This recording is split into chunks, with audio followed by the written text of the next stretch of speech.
Kutch collector કચેરીએ મળેલી સંકલન સમિતિની બેઠકમાં કચ્છના 44 જેટલા પ્રશ્નોની ચર્ચાઓ કરાઈ।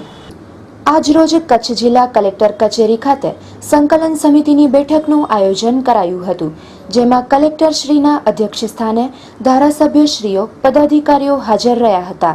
અને બેઠકમાં 44 જેટલા પ્રશ્નો વિશે ચર્ચાઓ કરવામાં આવી હતી,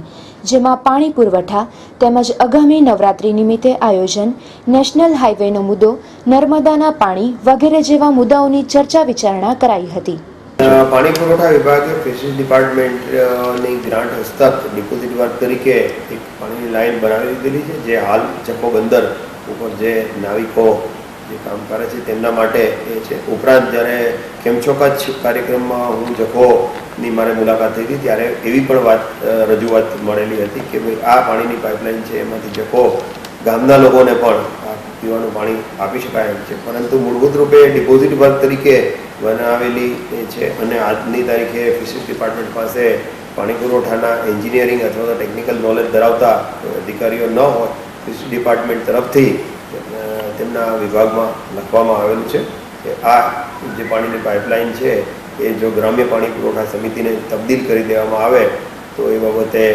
અસરકારક રીતે એનું મેન્ટેનન્સ થઈ શકે તેમ છે।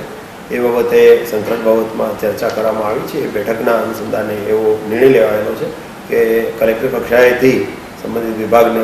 લખાણ કરવામાં આવશે। નેશનલ હાઈવે ઓથોરિટી તરફથી જે આજની સંકલન બેઠકમાં જે પ્રશ્ન હતો એના અનુસંધાને એમની જે કોમર્શિયલ એજન્સી છે એમને નેશનલ હાઈવે પ્રોજેક્ટ ડાયરેક્ટરશ્રી તરફથી વખતો વખત લખાણ કરવામાં આવેલું છે, તેઓ આજની સંકલન બેઠકમાં જવાબ રજૂ કરવામાં આવેલો હતો, પરંતુ ત્યારબાદ એની અમલવારી થઈ હોય તેવું જણાયેલું નથી અને આજની બેઠકમાં માન્ય પદાધિકારી તરફથી એ બાબતે નોંધ લેવામાં આવેલી છે, જેથી નેશનલ હાઈવે ઓથોરિટીના સંબંધિત પ્રોજેક્ટ ડાયરેક્ટરને મારી રૂબરૂ બોલાવી આ પ્રશ્નનો હલ કરવા માટે પ્રયત્ન કરવામાં આવશે। માત્ર લખપત નહીં પરંતુ સમગ્ર જિલ્લામાં થોડું નર્મદાના પાણીની ઘટ છે, કારણ કે પાછોતરો વરસાદ એટલે કે વાવણી થયા પછીનો વરસાદ ખેંચાયેલો છે અને છેલ્લા એકાદ અઠવાડિયાથી મોરબી બ્રાન્ચ કેનાલ ખાતેથી આપણને ભાગ્યે જ પાણી મળે છે, એટલે NC-31 અને 32 નર્મદા કેનાલ ઉપરથી જે પમ્પિંગ કરીને પાણી આપવામાં આવે છે એ જ પાણી આપણી પાસે છે। ઉપરાંત જે આપણે મિક્સ કરતા હતા અગાઉના સમયની અંદર 75 થી 80 MLD સુધીનું પાણી શરૂઆતના તબક્કે આપણને ટપ્પરમાંથી મળતું હતું, ધીરે ધીરે ટપ્પરનો પણ સોર્સ ઓછો થઈ રહ્યો છે અને ટપ્પર ડેમ આ વર્ષે પણ એટલો વરસાદ થયો નથી કે જેવા ભરી શકાય, એટલે અત્યારે 30-35 MLD જેટલું જ ટપ્પરમાંથી પાણી મળે છે,